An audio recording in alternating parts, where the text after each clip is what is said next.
The subject today, individuality, mutation, and magic. This is very profound stuff. And I'm into stuff these days. It's my son's favorite slang now. Everything is stuff. I got stuffed with his stuff. But anyway,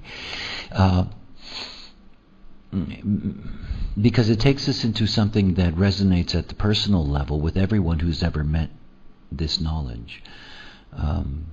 There is a fundamental interest that you have, all of you, in the mystical process.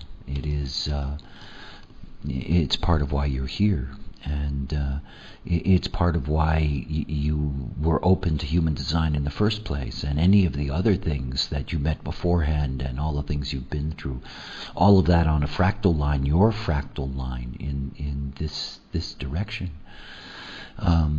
And so when I get to beginning this process, which is where we really are today, I begin with you having to look at your own design, because that's precisely what you're going to do, and to come to grips with what is evident there. There are some basic laws about the nature of magic and mysticism, and those laws are all caught up in what we call the individual process. But before I go there, in looking at this illustration, the mystical way illustration, there's something to understand about our evolution and our evolutionary process. When we look at the lower part of the mystical way, what we're looking at is pure tribal circuitry. And when we're looking at the upper part of the mystical way, we're looking at pure individual circuitry. There is this binary that is inherent here.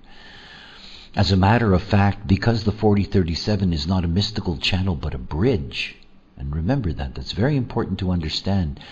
The real key to tribal spirituality is only here in the 1949, and last week I discussed with you the dilemmas of that because of the impact that's taking place in terms of the mutation as it affects the 19th gate as we move to 2027 and the changing of the cycle. So there is an imbalance to begin with in this process. That is, it has the illusion that it's balanced, but it's not really. Everything begins here. The whole mystical journey begins with the 19th gate, begins with the pressures of the 19th gate.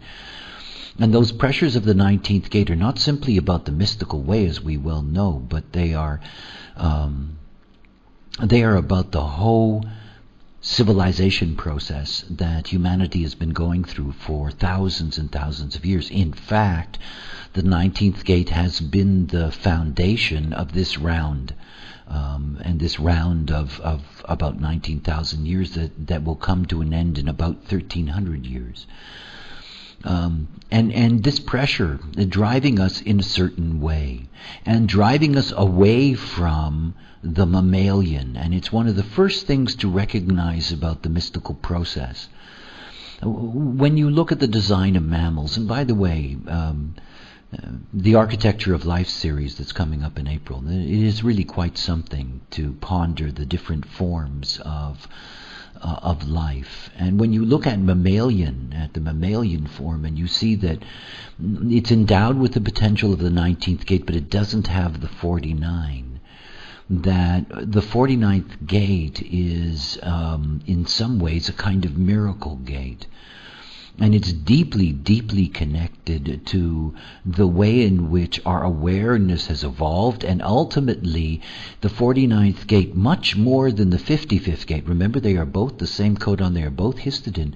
That the 49th gate is deeply connected with the quality of awareness that is going to be evident in raves. You see, the mystical way is first and foremost a rising up above the mammalian domain. This is the rising up, right? This movement, away. It's interesting. I obviously live in Spain, and one of the great traditions of Spain that's both adored and despised is bullfighting.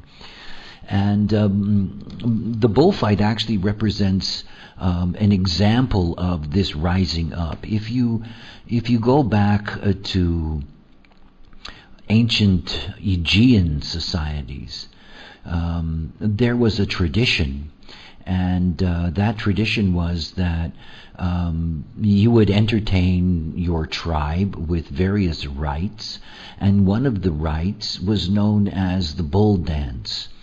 And in fact, the way in which this worked is that bulls were still considered, all mammals were still considered to carry the spirit of divinity. That is, in fact, the mammals were not lesser in that sense than humans. And it was at a point in the development of that civilization, about 3,000 to 2,500 years ago, where there was this kind of equilibrium between man and beast. And you could see that in the bull dance, because the participants in the dance, these were captives. They were, the selected child of some tribal leader that got defeated in battle, and so forth and so on. And they are given over for this rite of sacrifice as a peace deal, whatever.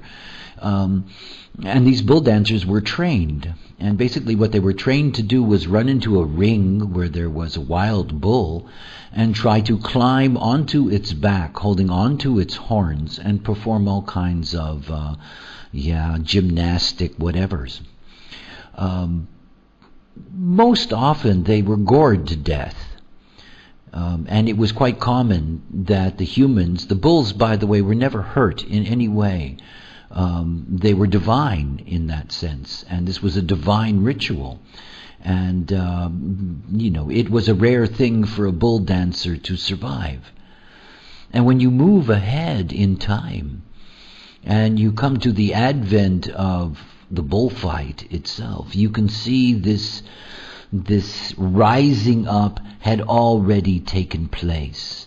I mean, the 49th gate is the gate of the butcher.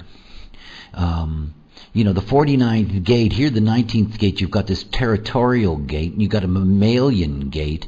The 49th gate takes advantage of that, takes advantage of the food resource that's there. And by the time you rise up to this level, you no longer have a bull dancer that is there to submit to the awesome power of the mammal. You have a matador who, with sheer bravado, stands alone, on its feet in front of the bull and kills it. And, and cuts off its ears and stuff like that. That's the rising up. And now that may be a gory, unpleasant example for some, but nonetheless, that is really what it's all about. The first thing about the mystical way is to rise up above the mammal. And of course, in order for us to rise above the mammal, we have to have something that the mammal doesn't have. And obviously we do. That is, if you look at mammalian design, there's no heterajna and there's no emotional system. I mean, no emotional system and no ego system. And when you speak of the emotions, obviously you're speaking of a very powerful wave and a very powerful potential awareness system. And it's interesting the way in which mammals connect to us is that, they're endowed with the 62nd gate. They can connect to the 17 in humans. So these are the mammals that can be taught tricks, for example. This is the logical organizing capacity. Mammals have the potential of the 12th gate, but not the 22nd. So, this is where humankind can befriend animals. They, create that particular unusual social dimension that humans have with different forms, particularly mammalian forms like, dogs and cats and horses and things like that. And then finally you have the 49, and the 49 is a very different relationship. It's a very different relationship. This is where the mammal becomes subservient to the human. And this is where they have an essential bargain, and the essential bargain is that the human protects the mammal in the sense that, it protects it from predators, and it provides it with the essential food that it needs. But of course, it occasionally takes its young, and the sacrifice is made. And all themes of sacrifice, and as we go through this process of looking at the mystical way, we will talk about the theme of sacrifice because it is fundamental to the most primitive of our world religions. That is, sacrifice is at the bedrock of, the Judeo-Christian Islamic thematic. It begins with Abraham, and it begins with the willingness of Abraham, to sacrifice his son on the command of God. This is the 49th gate. This is, Moses and the sacrifice of the eldest children of all of the Egyptians. This is Jesus, who is the son that is sacrificed. It goes on and on and on. In other words, this theme of sacrifice is the first level above the mammalian. And so all mystical processes begin in this, with this pressure that we are here to rise up above the mammalian world, and in doing so, we turn the mammalian world into a lesser form.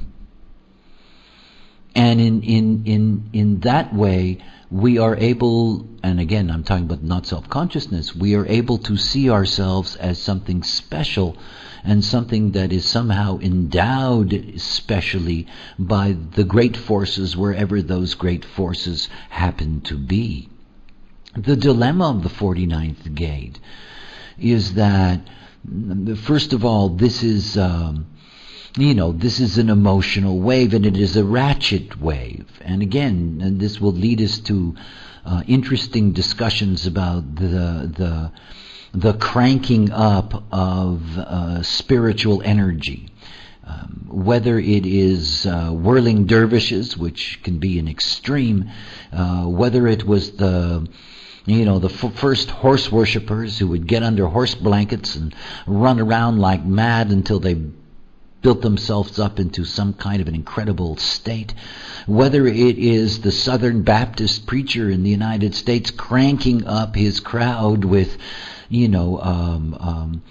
a cadence that is overwhelming, whether it is the Jesuit priest haunting the consciousness of his young students with the horrors of the potential of hell. All of this is part of this ratcheting up of the fever of spirituality. And all of this is to rise up above the mammal. Now, from our perspective, that doesn't seem like something that is particularly exciting. As a matter of fact, we have come to a place where we recognize, at least for example within the context of human design, we recognize the intrinsic holiness in that sense of all forms of life, because we all share the same personality crystal mechanics. And whether one is a mammal or a rose, that at the personality level, at the crystal level, we are all from the same seed, all of us. We are only differentiated by design, and only by design. As I remind my dog when I'm annoyed with its lack of a neocortex, that there but for the grace of God go I. It is all question of the design. And yet to see that when we're looking at the mystical way, this is not about simply interpreting it as, a neo-matrix for now, and to see it as a platform for the evolutionary process of our mystical, spiritual, religious life.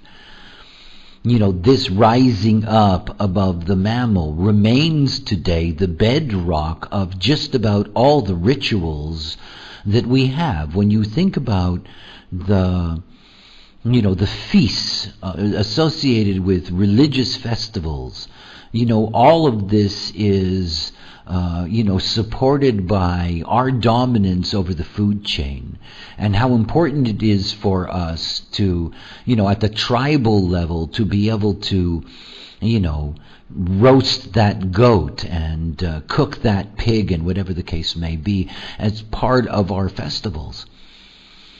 And it is one of the things about the tribal process is that, you know, the tribal process gets locked into what is a self-supporting mechanism in which there is no way out because there is no mutation. There isn't. I mean, there is really only one way that religions die out. You kill all the adherents. Otherwise they don't die out. They just don't. You know, these are tribal things. And there's no mutation. There's none. You know, they just stay there. You know, there's Osama somewhere in northern Pakistan. You know, I mean, same story that's been around for, you know, over 1,000 years now. You can't get out of it. There's no way to go. There's no mutation. There isn't. There is still only, if you look at religions in the world and to see their corruption, there is only the theme of sacrifice that dominates. None other. None other. It is demanding of sacrifice. You know, I am infuriated by the demand for sacrifice because it is so deeply primitive. And when you're looking at this process, when you're looking at the, you know, the mystical way to really understand, you know, that what has been the bedrock of our mystical development is very primitive and it's still with us. It's just us being above the beast and herding together in our protection and ritualizing our dominance and demanding of those in the tribe that everyone sacrifice to the demands of the tribe, that you all have to make that sacrifice. You know, whether it's the circumcision of your clitoris, or whether it's having to dress in a certain way, you know, whether it's having to learn certain rituals, whether you have to study certain things, whether you have to behave in certain ways, whether you're limited in your behavior, and on, you must sacrifice.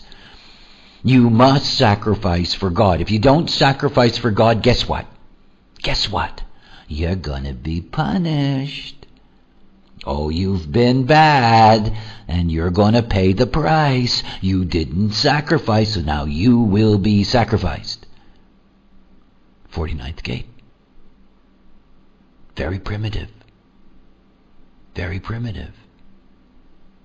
You see, the deadest thing that we have in the world is religion. It's dead. And what I mean by that is that there is no place within it for mutation. There is no mutation. And you can see there's no mutation because these religions cannot get away from sacrifice, because without sacrifice there is no power. 49th gate, revolution. No revolution without sacrifice. No revolution without those who are the target to be sacrificed. Oh, and on and on and on and on and on. You look at every religion. Look at them. And it doesn't matter whether it's the cute New Agey Buddhist or, you know, whatever it is. You look and see how much sacrifice is demanded. Everywhere you look. In any religion, you look, you'll see it. And you see, everything's a binary. Sacrifice, sacrificed, you know. The sacrificer, the sacrificed. I mean, are you Abraham or are you Isaac? You know, where do you want to be? You know. And of course, this is what all religions do, and how they hold everyone together. And they are rigid. Isn't it obvious how rigid they are? So, when you're looking at the mystical way, begin with understanding that its foundation is not something that, with any kind of real clear consciousness, it's not something to be identified with anymore. And in fact, as I talked about last time, it is coming to an end. Fortunately so. This demand that there is this endless sacrifice. How many people have to be sacrificed in subway stations, or in buildings, or in airplanes, or in this and that, whatever the case may be. What they call collateral damage, All this sacrificing. Morality. Morality is quite a thing. It's a hammer on the soul. It is the bulwark of homogenization. And the morality that we have in this world, this is sacrifice morality. You're good if you sacrifice, And if you're bad, well, we sacrifice you. And it's just so obvious. If you look at the basic tenets of religions, and you look at how the religion is going to reward you for the sacrifices that you make in your lifetime, you will notice that if you're not part of that religion, you don't get access to any of those rewards. If you are a fundamentalist Christian, it doesn't matter to you that there are people that are not fundamentalist Christians, because you know that Christ will not embrace them. They will be sacrificed. Judgment Day. Oh, and the wicked shall be sacrificed. Blah, blah, blah. They'll pay the price. They will all be destroyed. Yes. Primitive. Just one step up from being the beast. And so close that you're connected to it. It's one of the things that I find so remarkable about, the potential of the Rave, the post-2027 Rave, and these mutative beings, is that sacrifice will not be their theme. It simply will not be their theme. There is no pressure for it. It won't be there. And, what that will mean to the way in which their consciousness operates, well, that's something that only time will tell. But it's obvious to me that they will be a step above what we are. In other words, if you look at the mammal, you see the 19th gang. If you look at the human, you see the 19 with the 49. And if you go to the Rave, there's just the 49. So there is this progression that is taking place in the way in which this channel operates. And that by the time you get to the Rave, this, sacrificer, this trip with the mammalian plane, it'll all be over. And it won't be part of their consciousness. It doesn't mean, by the way, that it's going to be over for, those that continue the human line till its end. It won't. It won't. It's why it is so incredibly... Yes, there'll be people who want to sacrifice them. It's why you have to see that the real mystical way is not something anymore that is connected with the tribe. It's not connected with support mechanisms. It's not connected to, the demands of tribal continuity. It is not connected to the traditions that are rooted in the 37th gate that lock one into these traditions, and the fear of being ostracized from the community if you don't go along with the traditions. There is a power in that that's extraordinary. And you see, the tradition itself, it locks you in regardless of how you feel about it. I went through this past December with Christmas. That's such an interesting thing. There are all kinds of people on this planet that celebrate present giving at that time of the year, and it's absolutely nothing to do with the original concept of what that date was all about. And yet, because of the tradition, there are all kinds of people that get locked into that formula. And that formula becomes a formula that everybody is loaded with. I had my 7-year-old come home and say, oh, it's Jesus' birthday this month. And I thought, shit, that's funny. Where's that from? And of course it's Christmas season, and the tradition is there, and the tradition carries nothing but a theme of sacrifice. I mean, many people know. I find people wearing crucifixes. I find it so bizarre. I mean, I do, and it has nothing to do with my feelings about Christianity or whatever. It's so bizarre. I mean, I'm somebody deeply connected to the inanimate. You're wearing on your body, above your magnetic monopole, you're wearing a symbol of sacrifice. This is not what it's about. It isn't. It's not about sacrifice. It's not sacrifice that brings you correctness into your life, that opens up the mystical plane for you in your life. It does not. It can't. It's deeply limited to what it is. It is tribal. Not only is it tribal, doesn't really have in that sense any expression that it can bring. It's simply about feelings. It is about the control of emotionality, the focusing of emotionality, and the focusing of emotionality into these themes, to be above the beast, and to show your worth and your value to the community by accepting sacrifice in your life. And if you don't accept sacrifice, then the community will ostracize you. They will shun you or stone you or whatever the case may be, not have anything to do with you. When you look at this mystical way, what you see is that once you get beyond the bridge, that everything becomes individual. And this leads us into the theme of mutation and magic.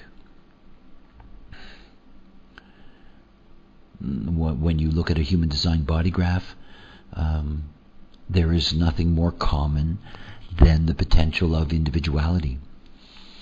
There are 3 individual circuits: integration, the individual circuit, and the centering circuit.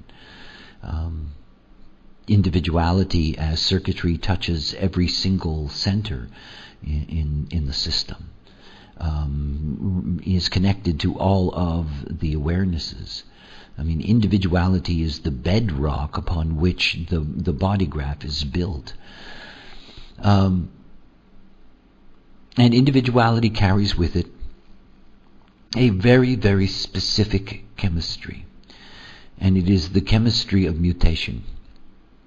So that when you go to the format energy of the individual process, you go to the 360 between the root and the sacral center, you get to the channel of mutation, and you get to the very heart and soul of what the creative process is. And the creative process is about the sensitivity to non-homogenized frequencies. In other words, it is a built-in sensitivity to what is not part of the common plane. It's what makes individuality so difficult, is that individuality does not conform to whatever the standards are that have been established the moment that mutation is evident, because mutation creates distinct difference. More than that, mutation is a very complex process. And it's a complex process because in order for mutation to be viable in a human, the way that operates is that it can only operate chemically. And everything that we think of when we're looking at an individual of any kind, any individual activation, what we are looking at is a chemistry that is mutative. Now, it doesn't mean it's mutating all the time. It doesn't. And it's also something to understand about all aspects of individuality, that they represent two concepts. Planing. This is the way in which the individual emotional wave works. The individual emotional wave planes. It floats along in a very narrow band, with the potential of being able to peak either upwards into giddiness or downwards into depression. And so one thing to understand about the chemistry is that the chemistry brings a kind of evening out. The other thing that the chemistry brings is uncertainty. Uncertainty. You see, without mutation there is no knowing. And all individuality, no matter where you find it in the body graph, is all related to knowing. All of it. It is all about the knowing process, as anything in the logic system or anything in the abstract system is about logic or abstract. That knowing is there as a potential all over the body, and it is a potential to know what's new. It is that potential to mutate. So there is this uncertainty because there is this planing. And while you're planing, there is nothing new. Nothing at all. Only the potential that it may be there. Only that potential. And then there are these moments in which that frequency shifts. It peaks one way or another. And it peaks one way or another as a chemistry that can be recognized in another human being as moods. Moods. Individuality by its very nature is moody.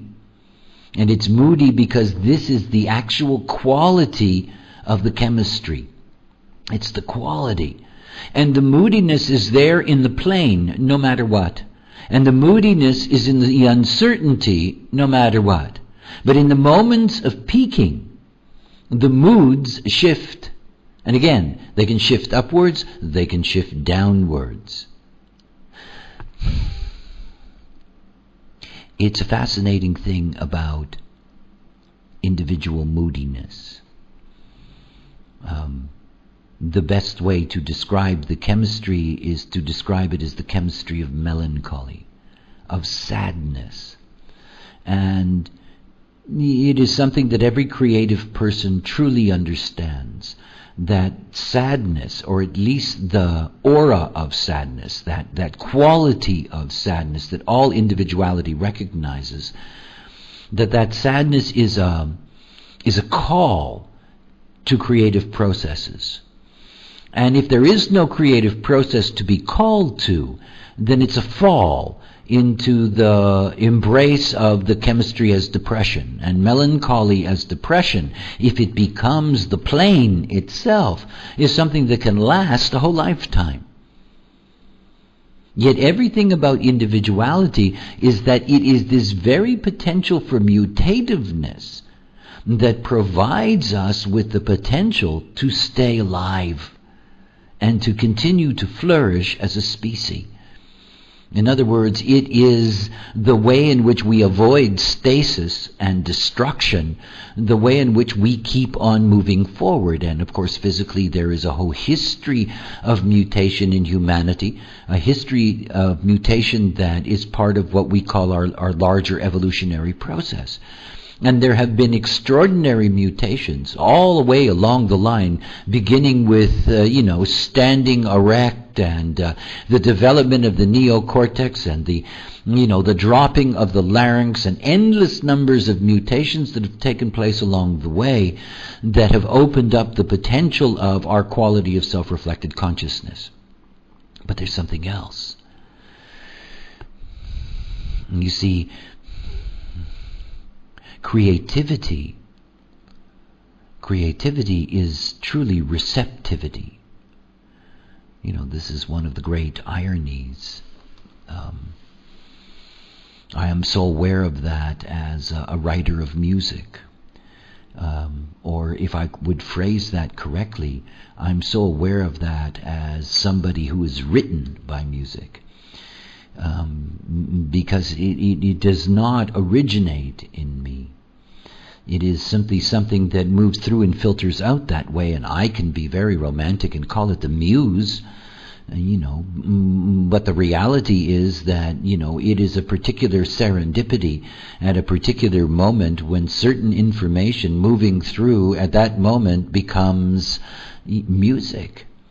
It has nothing to do, in that sense, with creativity in the way in which it's used in the common domain. That's a creative person because they are acting out creativity. It is in fact an incredible receptivity.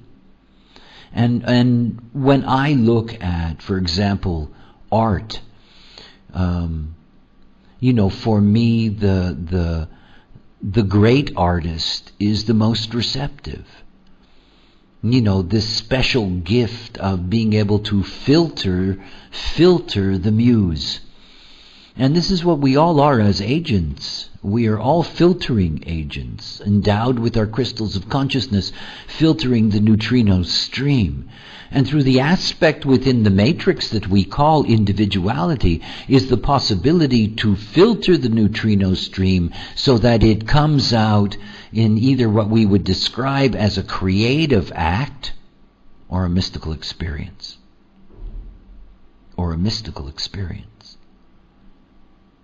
Now you see, if you look at your design and you see that you don't have any defined individuality, there is no way in this life that you're going to have a mystical event of your own.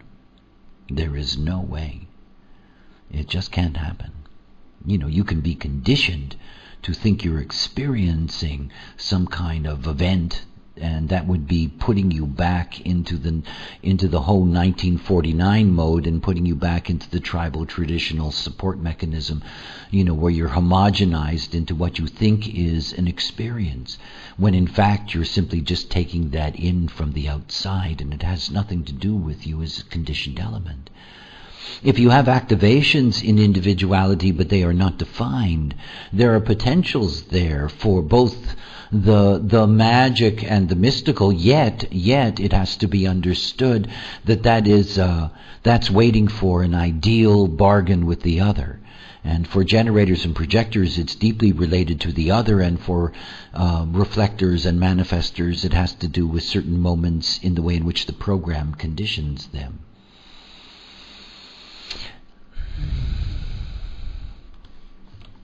If you have defined individuality, you have the fixed potential to be creative, and you have the fixed potential for the mystical process. Whenever you have an opportunity to look at charts, we're going to do that after. Whenever you have the opportunity to look at charts of so-called, mystics, holy figures, gurus, you name it, there are two things to look at. It's the same two things to look at in your own design.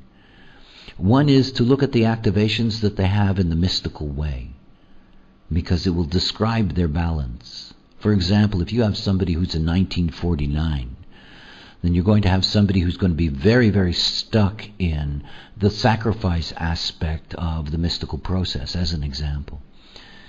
The other thing you're going to look at is for the individuality in their design. What that individuality is, where that is, and finally you would look at certain lines or gate aspects that are there that specifically point in those directions, and there are many mystical or mystically oriented or spiritually oriented lines that are there in the 384 lines. It is a progression, but at the foundation, at the very foundation, is individuality. If the individuality is not there, then they, in any claim that they make of their mystical process, they are illegitimate. They're lying. It is simply not possible. And it's something to understand when looking at the mystical process. See, in the evolutionary direction of the mystical way, beginning here with the mammal, and moving through this track, once we had transcended the mammalian plane, where was that bridge leading us? It was leading us out of the tribe, out of the communal ritual, out of the communal tradition, out of that, into a personal process, into an individual process. Because it's only through the individual process that there is actually an initiation and awakening. Here there is only, the sensitivity to the need, that's what this is all about. And here you get into this process of, initiating, awakening in the now of the individual. That's the goal. The 19, the mammal, is where it starts. But the 20, the awakened awareness in the now, this is what the goal is, and it is the individual, the unique awakened awareness. It's where, human design brings us, is that, human design is the exact opposite of any established religion. This is about the unique perfection of individual consciousness, the unique value of individual awakening. This is a spirituality that has absolutely nothing to do with sacrifice. Nothing. As a matter of fact, it is about loving yourself. And loving yourself in the now. It's the great beauty of the 10th gate, and the great beauty of the 10th gate is the 10th gate speaks of the potential to love oneself in the now or not. It's really at its deepest level. Right? The opposite of the 15th gate. Whether to love humanity or not. The species. The 10th gate. This is about the self. And the potential to truly love the self. And in loving the self, awakening is the reward. And of course, in loving oneself, this is the polarity to, being in the sacrificer game. It is totally different. It's not tribal. It's individual. It's unique. And it carries all that potential of the mutation. That mutation that changes the game. After all, the beings that have had the greatest power on this planet, individuals with powerful individual aspects of the mystical way, these are the beings that have the deepest influence. And they have a deep influence because they demonstrate their unique, their unique awakeness in the now, relative to the not self, obviously. The dilemma of that is that you still have the whole framework of the mystical way built into this structure. The 25th gate is a gate of the shaman and the priest and the priestess. It's a power trip gate originally. It was a way of trying to push back the forces moving in this direction, literally push them back towards the 49 and sacrifice. We're still dealing with that. The priests are still standing in the gateways. They're still trying to turn you back to the place of sacrifice. Not easy to jump across this bridge and to truly find the spirit, because it takes mutation. It takes mutation. Without the mutation, there's no way of breaking through. None. This is the magic that is there in individuality. Now let's talk about magic. I've heard so much junk about magic. All of us as children were first attracted to magical things. Some of us as children seem to experience magical things, but nonetheless we're all attracted to them and to stories of magic. And all of that. We have the same magician. What is it? Is magic something that you create by drawing a circle in the ground with a pentagram inside and running around the outside and chanting counterclockwise, in Latin? Is that what it's about?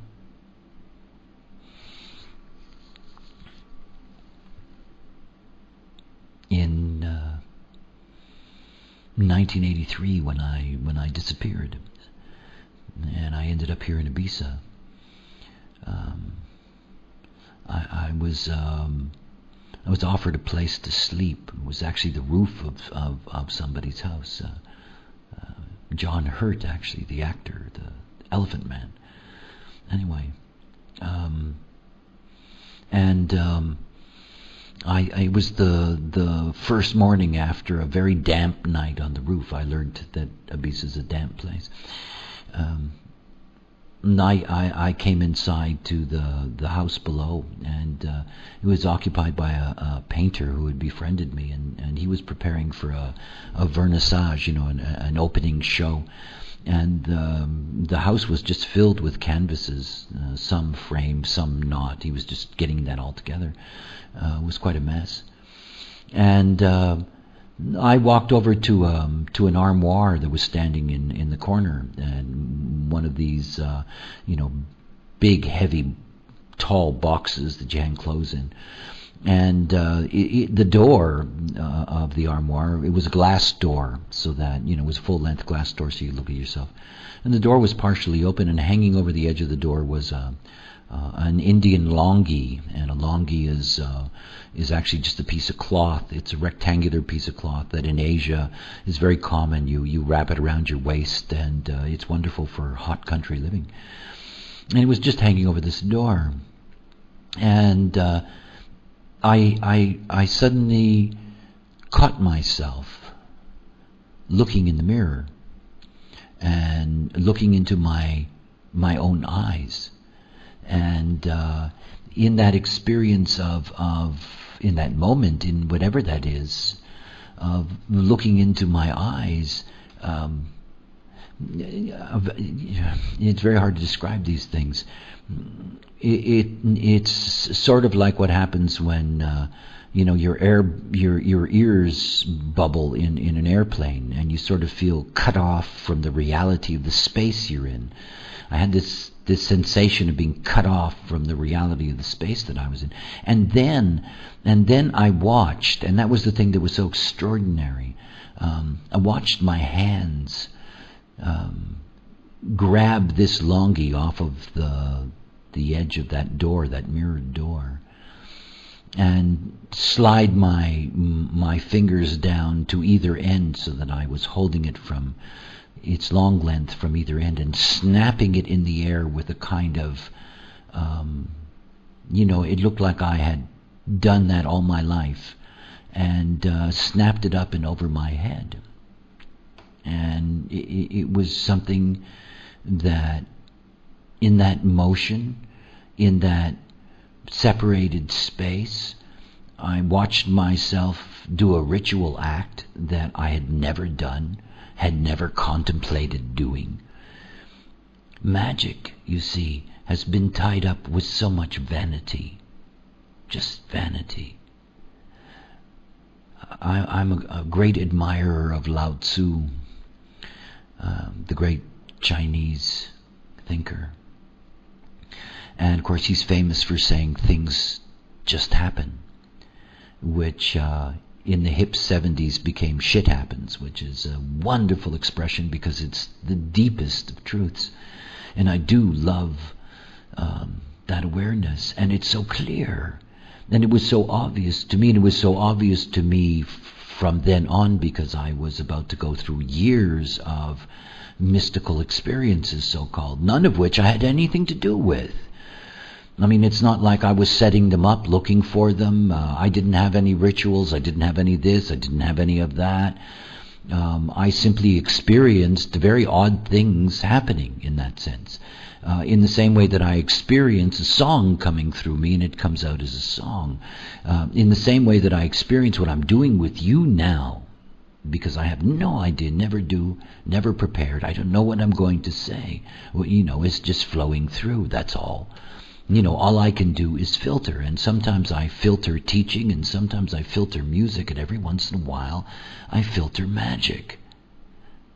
See, we need to disengage from the vanity, this vanity that's here in the 49. Remember that.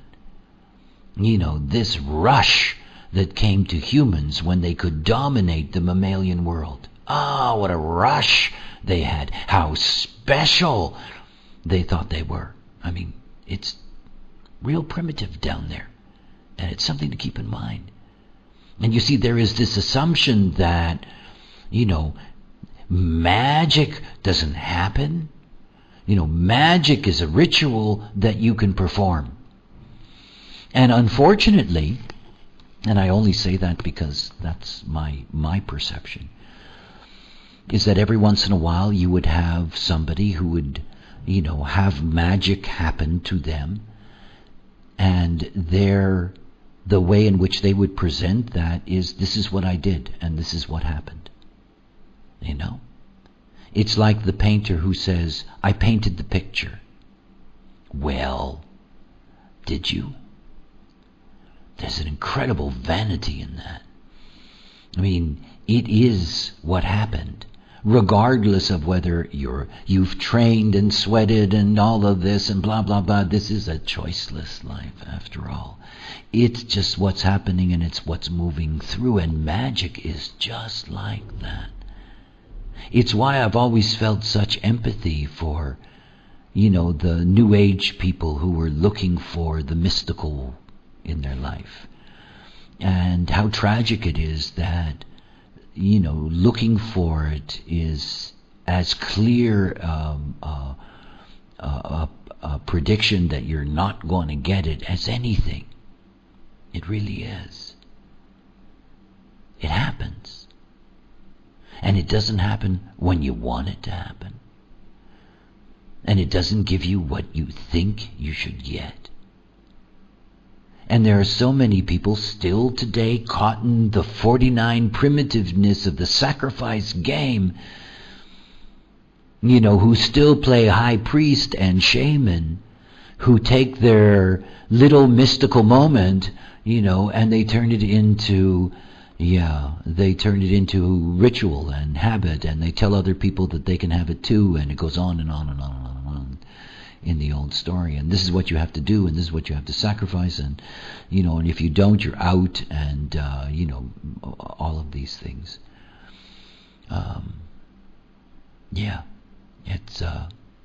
It's quite a movie to look at. So when you're looking at the mystical way, understand that not everything that we're looking at is positive within the context of the development of our consciousness and our time now.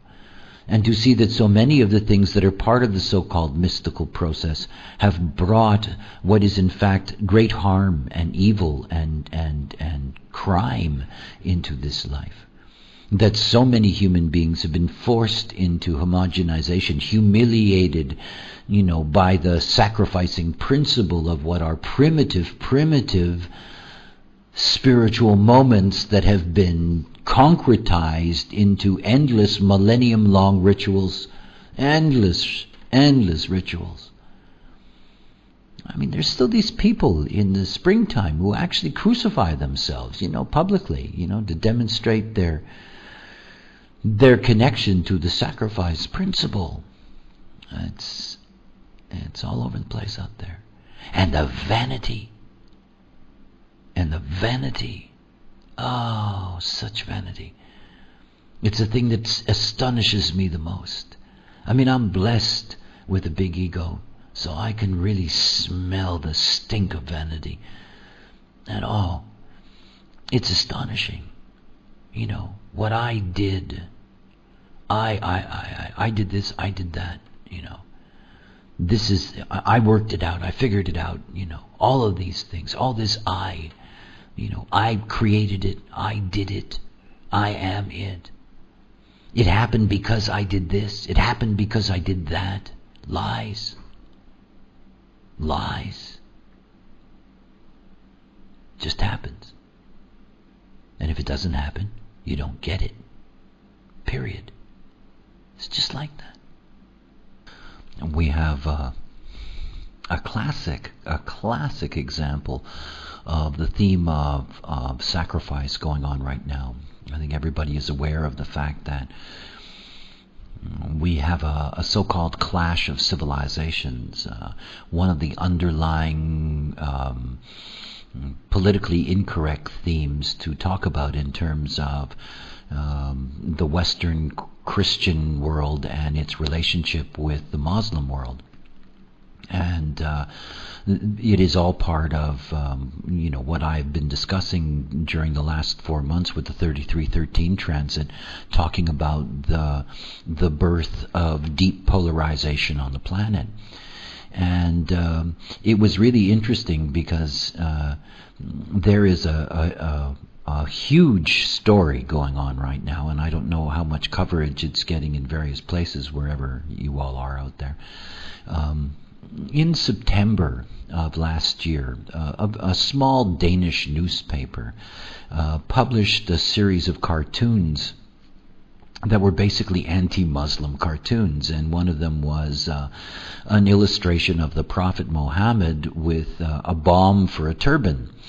And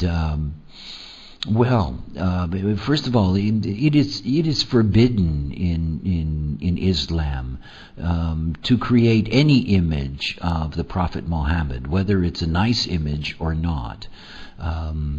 It's one of these very, very rigid themes about the not raising a human to an idol status. So there is no depiction of his image that is permitted. Okay.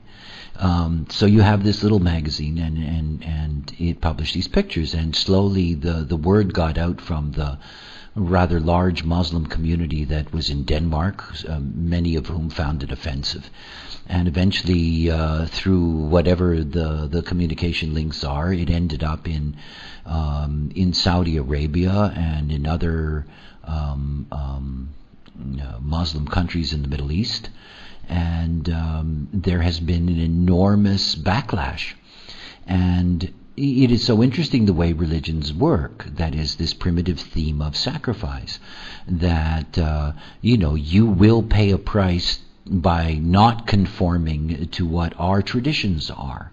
And so Danish companies that have products and services in these countries are all being boycotted. I mean, they are now losing millions and millions and millions of dollars every day. And they've tried everything, and it's interesting to watch this while you have the South Node and the 18.2. So you got terminal disease, and what is broken is not going to be fixed. You might as well get it. And here's all these Danish politicians desperately running around saying, "Look, we're sorry, and it's not us. It was a newspaper, and the fact is that by punishing our company, you're actually hurting the jobs of people in your own region, and so forth and so on." And the 49 primitive spiritual reality is you sacrifice those who do not follow the tradition, that they must pay a price. They have to pay a price. And there's calls for a fatwa against and it goes on and on and on. There have been bomb threats and all kinds of things. This is what is the root of the spiritual process, not where we're supposed to be or have reached in the sense of that train of finally getting to the place of unique individual awakeness. This is still being lost in the deep tribal aspect. And one of the things that we'll discuss as we move along, it's not really a subject for today, is that so much of that is the failure of the 25. And the 25th gate is a deeply, deeply, deeply complex gate. And it is only through the 25th gate that it's possible to liberate the tribe, that is liberated spiritually, and yet it does not operate in the not-self sense in that way, and in essence, turns the tribe back to its primitiveness over and over and over again. And it's this transformation in the 25 that is something that, I think that it's rare that its power to push us back to the primitive is actually transcended. But again, I'll save that for when we look at that particular channel and the way in which those aspects actually operate in the mystical way. But I wanted to drop that in because I want you to keep in mind this, how primitive sacrifice is, and how it represents the deepest and ugliest kinds of violence and threat of violence that we live with in the world and have always lived with. And we are all subject to being coerced by the fear of, retaliation if we don't, obey the traditions and all of those things. And obviously in this polarizing world, we're ending up in a situation where the rigidity of the sides are going to lock in. We have long had, for example, in the West, secularized societies where, it is very, very common to make fun of spirituality, religion, religious leaders. There's enough jokes about Christ, and it doesn't drive the Christians crazy, at least not all of them. There are these, there is a deep problem that we're all facing with the fact that, this primitiveness that is rooted in the 19th gate, that this still has such a deep hold on society. And of course you can see that, this is the price you pay for an emotional gate. There is no true awareness that's working there. There's simply the emotionality that is dictating it. And of course that emotionality, when you tie it to the rigidity, this can be something that's quite spooky. Okay, but that aside, I wanted just briefly for a moment to just look at a couple of charts and just to give you a sense, because I know that you're going to be curious about your own charts or people that you know, or looking at the charts of so-called spiritual, mystical, religious, whatever people. So here I have one of my favorites, one of my all-time favorites. I love Georgie. This is Gurdjieff. And when I say I love him, please don't misunderstand that, because that'll really be misunderstood. It's not so much why I love him is that he was obviously way out there. And I do love people that are way out there. And he said something that has been soothing for me most of my adult life, which is that and there's a line of his that I love deeply, which is, eat fast, your stomach is a muscle. And being an ego manifester with a defined stomach, I eat very fast. I mean, food just simply disappears in front of me. And I'm always being reminded of the fact that, I should chew every grain of rice 8,000 times, and it's good to eat slowly. And whenever I hear that kind of, you should homogenize to this or that, my response is always, Georgie, eat fast, your stomach is a muscle. I mean, there are people that moan when they hear me say that, but nonetheless. So I've selected George entirely for that purpose, and I thank him for his mystical contribution to the way in which I eat. But anyway, okay. Let's take a look at George. And the first thing you'll notice about him is that obviously we are dealing with somebody that does have, in that sense, individual activation, individual definition. So, therein lies the potential for the mystical, the magical. It is there. And again, it's really something to understand that the fact that individual definition is in somebody's chart is a genuine indicator of the potential of, being receptive to mutation. Now, of course, not all of that receptivity to mutation is going to lead to a mystical process. It doesn't necessarily. It may be totally outside of that particular fine line, but there's other elements that are involved in that. But nonetheless, here is this archetype that is there. You can also see that there are other individual activations, particularly, and we'll look at that, the sun in 61, so you have this theme of inner truth, and there's a 23 there, and the 14, and, the 55 a couple of times, and the 22. I mean, there are these themes of individuality that are throughout the design and the definition that's there. And, of course, the definition is part of where the authority is. This is a sacral authority, so, this definition has great influence on the way in which that sacral is going to operate. There's something else to understand. The moment that you see individual definition that is entirely unconscious, you really are looking at the potential for the mystical and the magical, because you're looking for an entry point that is genuinely mysterious. It seems to come from nowhere. I was always fascinated by the fact that in my early years of touring, where I would, particularly in the very early 90s, where I did a number of fairs and things like that, I had encounters with a number of so-called channelers, people that were channeling deities, entities, whatever. And one of the things that was very common amongst them was an unconscious 2034, which I thought was, very revealing in that sense. And of course, they identified immediately with the fact that they were channeling something, but in fact it was just something that was emerging in a mutative format of their unconscious, and obviously they would filter that differently, and with their vanity they would identify it as I am a channeler, rather than seeing in a sense what is the mechanical reality of that. But nonetheless, this unconscious definition is something that is an invitation in that sense for the mysterious mutation to emerge. So we have, not only individual definition, but we have unconscious individual definition. And then if we take a look at the mystical way, now it's very interesting when you look at anybody who has, mystical reputation, you look at their mystical way. Here you can see very clearly that there are only two aspects. When I say only, I don't mean only, I just, there are two aspects that are activated in that mystical stream. The 19th gate. And when the 19th gate is alone and there's no 49th gate, this is the pressure, to find God, the pressure to rise up, the pressure to transcend.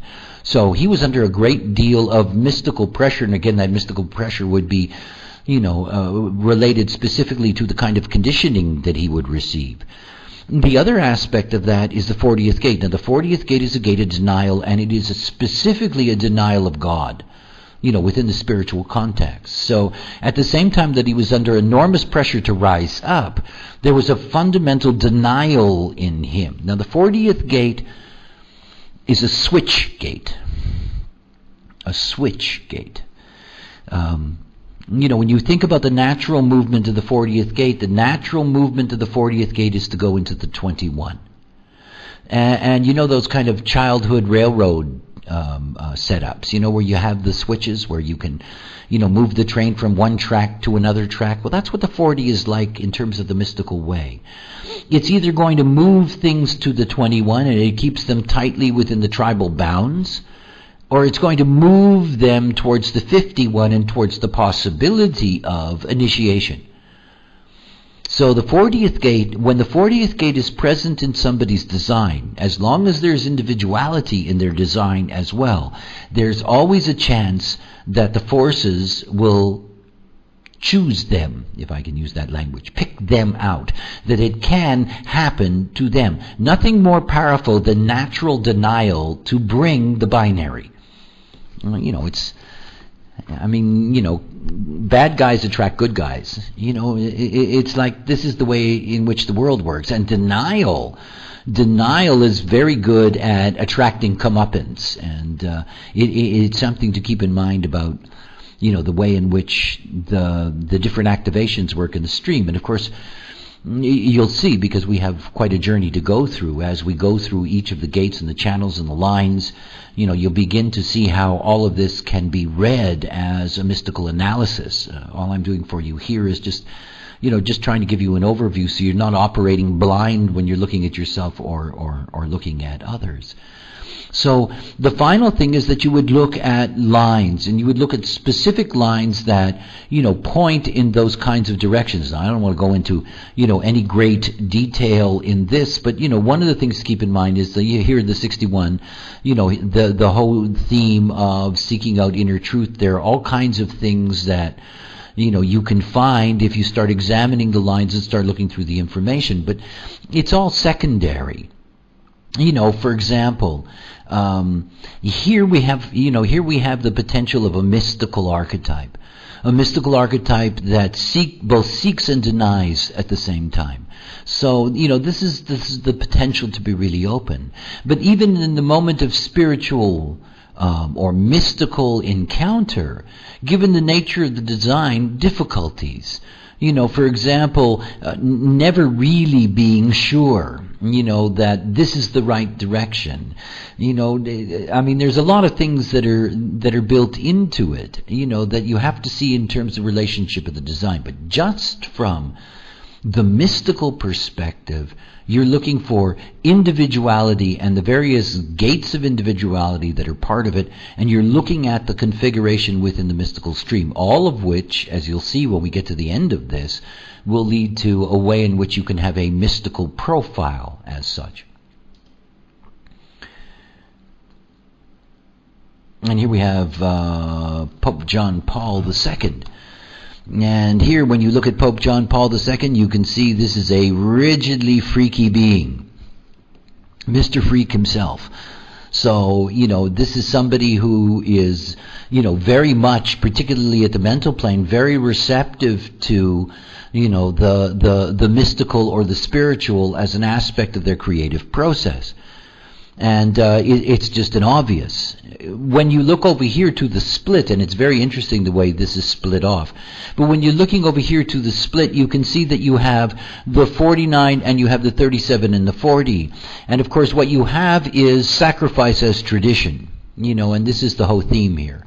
The whole theme is sacrifice as tradition. And, when you look at the way in which his mystical process worked itself out, you can see how he dedicated his mystical life to this preservation of sacrifice as the communal theme. And of course, the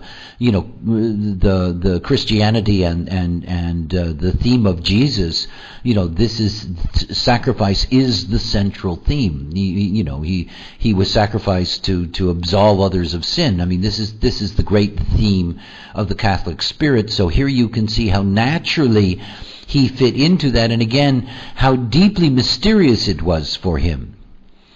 Both from the mental plane and both in terms of the way in which the stream operated, because, the mystery of sacrifice. He was forever absorbed in that mystery of sacrifice. And again, you would look at the individuality, you would look at the nature of the way in which the stream operates, and then of course you can go through and you can check out the lines. Don't look at his 8-4, the phony, because it'll give you a false sense of... I'm always curious about his this is an open spleen. This is somebody that holds on to a lot of things that aren't necessarily good for it. And you can see what's missing in his mystical process. There is no initiation and there is no love of self. It's all transferred to the Godhead in that sense. Okay, one last peek here. And there's Mr. Who. And, if you look at my design, you can see that I am uniquely a freak. So that I have all of this individuality that is there in my particular configuration. And you can also see that my individuality is moving from the switch gate and is moving through. Similar, for example, to it was Osho, Bhagwan Sri Rajneesh, who was a 5125. This same kind of initiating force that is outside of the mainstream, so that you can be initiated into something that is quite different. When you're looking at my design, you can see that there is this individuality, all right, and then you look at the 4323, and of course that's what teaches you. That is, my mind as outer authority, and the fact that it's unconscious, the fact that I have no control over it, and you're the recipient of that. If you're looking at the mystical way that is there for me, you can see that you have, yes, all of this process, but you also have the unconscious 49. And in many ways, this is probably the source of my capacity to be, the clarion of the coming of the rave. I do not like 19 pressure, have never liked 19 pressure. I grew up with it because I have two sisters and they both had the 19th gate. I was very aware of the pressure of the 19 and the emotional consequences of it. And I am an unemotional being, so it's always been interesting for me, my relationship to the coming rave and my ability to be able to identify with that. The other thing is that there is a split there for me. Now, I have no tradition. And not surprisingly, I was raised without any kind of mystical or spiritual tradition. So everything about the human design in that sense is well, it's new. And if you were looking for lines, I'm a 61-1, so I was born for this era. We're living in an era of the 61-1 now until the door closes in 2027. So the attunement to and the resonance to occult knowledge, and again to see that it's all unconscious. It's not like I'm in charge of any of it. It is just something that happened to me. And I have one of the quintessential gates, key gates in switching, because my 40th gate is second line, and second lines are something that are extremely rare in my design. I mean, that's really not particularly what I'm about. I have two second lines of the Pluto in the 7-2 and the Mars in the second line of the 40, and it's this second line to be called, and in my case, to be called out of denial. And you can also tell why I speak of the voice. That is, individuality brings this acoustic. So you have these individual people who are channeling voices, and you have the individual prophets and mystics and messiahs that have heard the word of God, the angels, the devil, you name it, because it's all coming from an acoustic realm.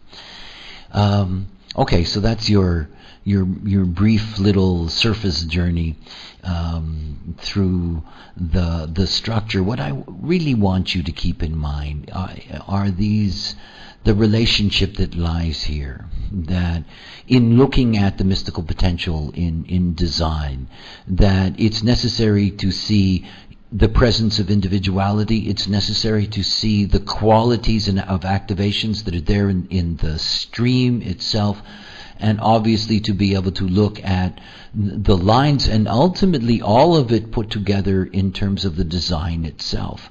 And hopefully by the end of this semester, you'll be able to do a really good mystical analysis for somebody in terms of being able to give them an overview of their relationship to that process.